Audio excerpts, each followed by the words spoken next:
राधे राधे मेरी YouTube family. आज हम आपके लिए दशा माता की राजा नल और रानी दमयंती की होली डोर की कहानी आप ध्यान पूर्वक सुने और अपने प्रियजनों मित्रों में ज्यादा से ज्यादा शेयर करें। कथा महाभारत में धर्मराज युधिष्ठिर के आग्रह करने पर महर्षि बृहस्पति ने नल दमयंती की कथा सुनाई। कथा महाभारत में धर्मराज युधिष्ठिर के आग्रह करने पर महर्षि बृहस्पति ने नल दमयंती की कथा सुनाई। धर्मराज निषाद देश में वीरसेन के पुत्र नल नाम के एक राजा हो चुके हैं। वे बड़े गुणवान, परम सुंदर, सत्यवादी, जितेंद्रिय, सबके प्रिय, वेदज्ञ एवं ब्राह्मण भक्त थे। उनकी सेना बहुत बड़ी थी। वे स्वयं अस्त्र विद्या में बहुत निपुण थे। वे वीर, योद्धा, उदार और प्रबल पराक्रमी भी थे। उन्हें जुआ खेलने का भी कुछ कुछ शौक था। उन्हीं दिनों विदर्भ देश में भीम नाम के एक राजा राज्य करते थे।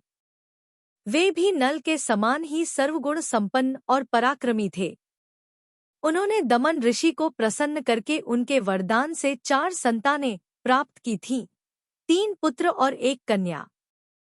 पुत्रों के नाम थे दम, दांत और दमन। पुत्री का नाम था दमयंती। दमयंती लक्ष्मी के समान रूपवती थी। उसके नेत्र विशाल थे। देवताओं और यक्षों में भी वैसी सुंदरी कन्या कहीं देखने में नहीं आती थी। उन दिनों कितने ही लोग विदर्भ देश से निषद देश में आते और राजा नल के सामने दमयंती के रूप और गुण का बखान करते। निषाद देश से विदर्भ में जाने वाले भी दमयंती के सामने राजा नल के रूप, गुण और पवित्र चरित्र का वर्णन करते। इस प्रकार दोनों के हृदय में पारस्परिक अनुराग अंकुरित हो गया। एक दिन राजा नल ने अपने महल के उद्यान में कुछ हंसों को देखा। उन्होंने एक हंस को पकड़ लिया। हंस ने कहा, आप मुझे छोड़ दीजिए तो हम लोग दमयंती के पास जाकर आपके गुणों का ऐसा वर्णन करेंगे कि वह आपको अवश्य वर लेगी। नल ने हंस को छोड़ दिया। वे सब उड़कर विदर्भ देश में गए। दमयंती अपने हंसों को देखकर बहुत प्रसन्न हुई और हंसों को पकड़ने के लिए उनकी ओर दौड़ने लगी। दमयंती जिस हंस को पकड़ने के लिए दौड़ती, वही बोल उठता कि अरे दमयंती, निषाद देश में एक नल नाम का राजा है। वह अश्विनी कुमार के समान सुंदर है।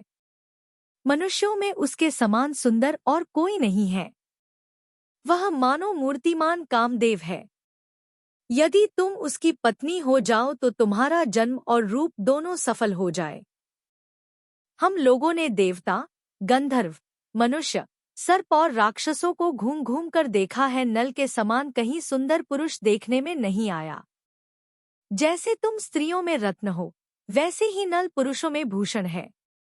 तुम दोनों की जोड़ी बहुत ही सुंदर होगी। दमयंती ने कहा, हंस, तुम नल से भी ऐसी बात कहना।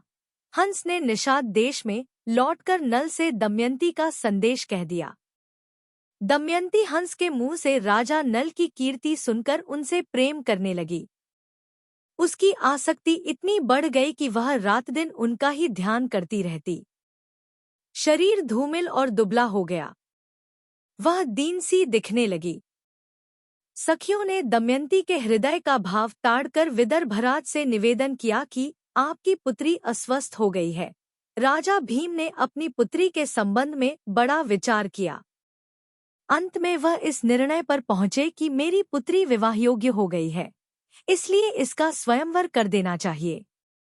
उन्होंने सब राजाओं को स्वयंवर का निमंत्रण पत्र भेज दिया और सूचित कर दिया कि राजाओं को दमयंती के स्वयंवर में पधारकर लाभ उठाना चाहिए और मेरा मनोरथ पूर्ण करना चाहिए। देश देश के नरपति हाथी, घोड़े और रथों की ध्वनि से पृथ्वी को मुखरित करते हुए सज-धज कर विदर्भ देश में पहुंचने लगे। भीम ने सबके स्वागत सत्कार की समुचित व्यवस्था की। देवर्षि नारद और पर्वत के द्वारा देवताओं को भी दमयंती के स्वयंवर का समाचार मिल गया। इंद्र आदि सभी लोकपाल भी अपनी मंडली और वाहनों सहित विदर्भ देश के लिए रवाना हुए। राजा नल का चित्त पहले से ही दमयंती पर आसक्त हो चुका था। उन्होंने भी दमयंती के स्वयंवर में सम्मिलित होने के लिए विदर्भ देश की यात्रा की। देवताओं ने स्वर्ग से उतरते समय देख लिया कि कामदेव के समान सुंदर नल दमयंती के स्वयंवर के लिए जा रहे हैं।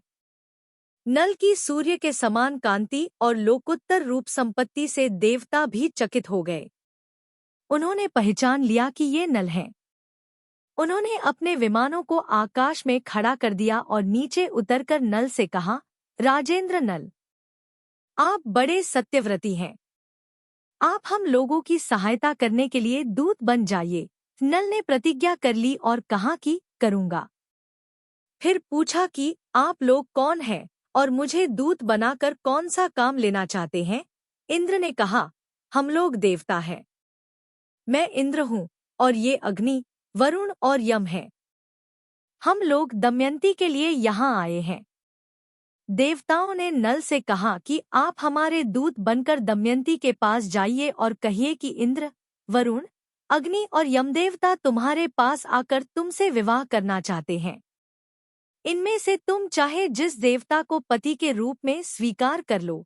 नल ने दोनों हाथ जोड़कर कहा कि देवराज, वहां आप लोगों के और मेरे जाने का एक ही प्रयोजन है, इसलिए आप मुझे दूत बनाकर वहां भेजें। यह उचित नहीं है। जिसकी किसी स्त्री को पत्नी के रूप में पाने की इच्छा हो चुकी हो, वह भला उसको कैसे छोड़ सकता है और उसके पास जाकर ऐसी बात कह ही कैसे सकता है? आप लोग कृपया इस विषय में मुझे क्षमा कीजिए। दमयंती का स्वयंवर और विवाह। दमयंती का स्वयंवर हुआ जिसमें न केवल धरती के राजा बल्कि देवता भी नल का रूप धरकर आ गए। स्वयंवर में एक साथ कई नल खड़े थे। सभी परेशान थे कि असली नल कौन होगा, लेकिन दमयंती जरा भी विचलित नहीं हुई। उसने आंखों से ही असली नल को पहचान लिया। सारे देवताओं ने भी उनका अभिवादन किया। इस तरह आंखों में झलकते भावों से ही दमयंती ने असली नल को पहचानकर अपना जीवन साथी चुन लिया। नवदंपति को देवताओं का आशीर्वाद प्राप्त हुआ। दमयंती निषादनरेश राजा नल की महारानी बनी। दोनों बड़े सुख से समय बिताने लगे। दमयंती पतिव्रताओं में शिरोमणि थी। अभिमान तो उसे कभी छू भी न सकता था। समयानुसार दमयंती के गर्भ से एक पुत्र और एक कन्या का जन्म हुआ। दोनों बच्चे माता पिता के अनुरूप ही सुंदर रूप और गुण से संपन्न थे। समय सदा एक सा नहीं रहता, दुख सुख का चक्र निरंतर चलता ही रहता है। वैसे तो महाराज नल गुणवान, धर्मात्मा तथा पुण्यश्लोक थे, किंतु उनमें एक दोष था, जुए का व्यसन। नल के एक भाई का नाम पुष्कर था। वह नल से अलग रहता था। उसने उन्हें जुए के लिए आमंत्रित किया। खेल आरंभ हुआ। भाग्य प्रतिकूल था। नल हारने लगे। सोना, चांदी, रथ, राजपाट सब हाथ से निकल गया। महारानी दमयंती ने प्रतिकूल समय जानकर अपने दोनों बच्चों को विदर्भ देश की राजधानी कुंडिनपुर भेज दिया। इधर नल जुए में अपना सर्वस्व हार गए। उन्होंने अपने शरीर के सारे वस्त्राभूषण उतार दिए। केवल एक वस्त्र पहनकर नगर से बाहर निकले। दमयंती ने भी मात्र एक साड़ी में पति का अनुसरण किया। एक दिन राजा नल ने सोने के पंख वाले कुछ पक्षी देखे। राजा नल ने सोचा, यदि इन्हें पकड़ लिया जाए तो इनको बेचकर निर्वाह करने के लिए कुछ धन कमाया जा सकता है। ऐसा विचार कर उन्होंने अपने पहनने का वस्त्र खोलकर पक्षियों पर फेंका। पक्षी वह वस्त्र लेकर उड़ गए। अब राजा नल के पास तन ढकने के लिए भी कोई वस्त्र न रह गया। नल अपनी अपेक्षा दमयंती के दुख से अधिक व्याकुल थे। एक दिन दोनों जंगल में एक वृक्ष के नीचे एक ही वस्त्र से तन छिपाए पड़े थे। दमयंती को थकावट के कारण नींद आ गई।